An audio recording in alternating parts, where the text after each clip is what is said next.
The Unyielding Tower, a motivational tale of Donald J. Trump. In the heart of New York City, where the skyline pierced the heavens like jagged dreams, stood a young man named Donald Trump. Born in 1946 to a modest family in Queens, Donald grew up watching his father, Fred, build modest homes for working-class families. Fred was a man of grit, turning sand and steel into shelter for the weary. But young Donald's eyes weren't fixed on the ground. They were locked on the clouds. "Dad," he once said, his voice barely cracking with the weight of ambition, "I'm going to build the tallest tower the world has ever seen. Not just for me, but to show everyone that impossible is just a word for those who stop trying." The city was a beast in those days, ruthless, unforgiving. Donald enrolled at the Wharton School of the University of Pennsylvania, where professors lectured on numbers and ledgers, but he devoured books on real estate empires and salesmanship. Graduating in 1968, he plunged into the family business like a diver into stormy seas. At 25, he took the reins, renaming it the Trump Organization. His first big swing? A rundown hotel on Manhattan's Skid Row, the Commodore. Banks laughed him out of boardrooms. "You're too young, too green," they sneered.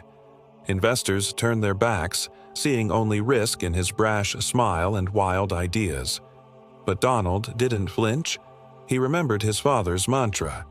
"In business, you get what you negotiate, not what you deserve." He pounded the pavement, cold-calling city officials, charming mayors over steak dinners, and sketching blueprints until his fingers bled from pencil lead. In 1976, against all odds, the Commodore rose from the ashes as the Grand Hyatt, New York's first luxury hotel in decades. It wasn't just a building, it was a beacon. Revenue soared, headlines blared, and suddenly doors that once slammed shut now swung wide. "See," Donald told his reflection in the lobby's gilded mirrors, "they said it couldn't be done, but I did it, and I'll do more." The 1980s were his golden era, a whirlwind of brass and boldness. He transformed a decaying skating rink into the opulent Trump Tower, a 58-story marvel of pink marble and cascading waterfalls that became the crown jewel of Fifth Avenue. Celebrities flocked there, Madonna, Michael Jackson, turning it into a symbol of American excess and excellence. Yet success bred storms. The media painted him as a showman, a deal-maker with a silver tongue and a golden touch. Tabloids whispered of divorces, debts, and daring gambles. By the early 90s, the real estate crash hit like a tidal wave. Casinos faltered, airlines grounded, and $900 million in personal debt loomed like a guillotine. Most men would have folded, filed bankruptcy, retreated to the shadows. But Donald, he saw the abyss not as an end, but as a forge. "Failure is not the opposite of success," he later quipped in his book The Art of the Deal. "It's part of it." He renegotiated loans with iron-willed bankers, slashed costs without mercy, and leaned on his unshakable belief in himself. Sleepless nights blurred into dawn, fueled by black coffee and sheer willpower. He hosted The Apprentice on TV, turning boardroom battles into primetime lessons. "You're fired" became a cultural thunderclap, reminding millions that accountability was the price of greatness. Through it all, a fire burned in Donald's chest, a fire kindled by doubters. "They called me a clown, a con man," he'd say to his team in late-night strategy sessions. "But clowns don't build empires. Emperors do." That fire propelled him into politics. In 2015, at 69, when most retired to golf courses, Donald announced his run for President of the United States. The establishment erupted in mockery. Pundits predicted a swift flameout. "He's no politician," they scoffed. "Rallies in empty barns? Primaries against seasoned senators?" It was David versus a Goliath of Goliaths. Yet Donald charged forward like a bull in a china shop of complacency. He crisscrossed America in his red MAGA hat, speaking to factory workers in the Rust Belt, farmers in Iowa, and dreamers in Florida. "We're going to make America great again," he thundered, his voice echoing the same unyielding spirit that raised Trump Tower. He faced scandals that would bury lesser men, impeachments, investigations, a global pandemic that tested the nation's soul.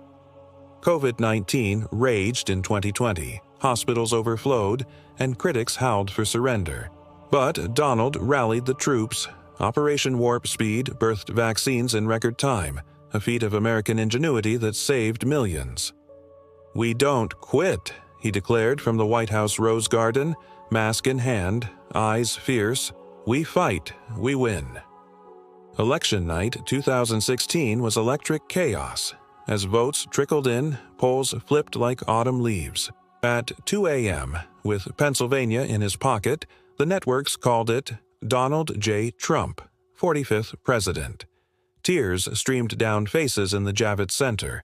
Not just victory, but vindication. 4 years later, in 2020, defeat stung like salt in a wound. But even then, he didn't crumble. He conceded with grace, then pivoted to 2024, barnstorming battlegrounds with renewed fury. On November 5, 2024, the people spoke again. A landslide return. The oldest president ever elected, proving age was no barrier to audacity. Today, as the 47th president in January 2025, Donald stands taller than ever, not just in stature, but in legacy. From Queen's Kid to Commander-in-Chief, his story isn't one of silver spoons or easy paths. It's a testament to the raw power of persistence, the alchemy of turning no into now. He built towers when the world said, "Stay small." He won elections when experts said, "Stay silent."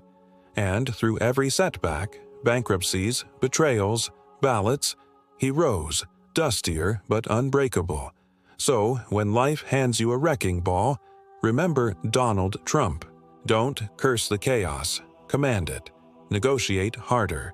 Dream bigger. And never, ever stop building.